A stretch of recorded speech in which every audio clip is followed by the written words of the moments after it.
Never stop learning. Be a constant learner. Learning creates curiosity, engagement, energy. Those are all things that every company wants. Engage, curious, energize people. So never stop learning. To make sure that things with your family and the people you love are going really well. Invest in those relationships, because if things aren't going well there, nothing else will. And at the end of your days, are you going to look back and say, gosh, I wish I had made one more sales call. Gosh, I wish I had worked one more hour. Or are you going to say, I wish I had spent more time with my mom or dad. I wish I had spent more time with my best friend. The way I learned, and I learned it probably more the hard way, is try to stay connected externally of what's happening in the environment, and don't be afraid of say, I don't know. You spend more time listening and truly listening, and not always just in your mind be thinking about the next answer, but give someone your full attention. Write down something if you think you're going to forget it, but truly listen to people. I would say the number one thing for HR, I think, is to be kind to ourselves. I know that sounds like really silly and simple maybe, but we're constantly taking care of everyone else.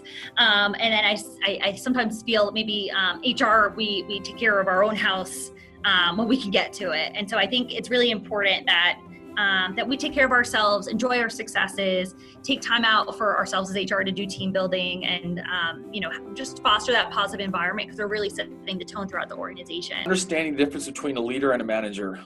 A manager is somebody that organizes and executes on a lot of administrative tasks, and a mission where a leader really truly inspires. And so good leadership is so crucial. And even in this space, it's so crucial, really being able to inspire people to gain sort of a shared vision and to make things happen. There is a solution to every single problem, and the best one is typically not the one that's staring you right between the eyes.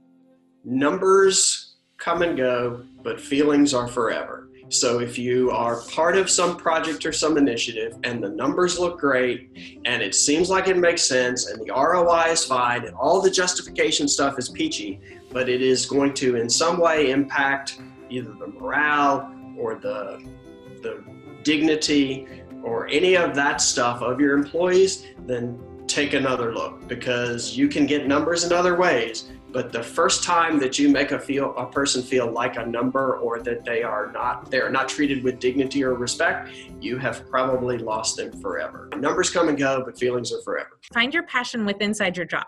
I hear a lot of people who are worried they're not in the right job because they think they're not passionate.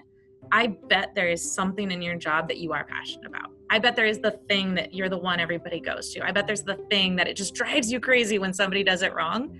That is your passion. You just didn't identify it yet. And so if I give anyone advice, it's follow your passion, and everything else will just kind of come with it. And I don't mean go quit your job and run something else. I mean, you ended up where you are in some natural way. There's some passion available to you there. If it's scary, and if it's lonely, then you're on the right path to disruption.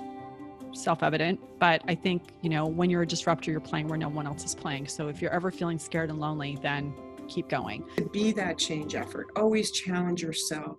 Always want to do better. Always want to look for what's next, so that you can keep on the forefront of what's happening for you professionally and personally, and always be your best. I think to work backward from the market need as opposed to forward from the thing that you're passionate about. Mm-hmm. Now you got to connect the two, but there's a tendency sometimes to say, well, I have a hammer, you're going to be a nail, and instead kind of work backward from the problem.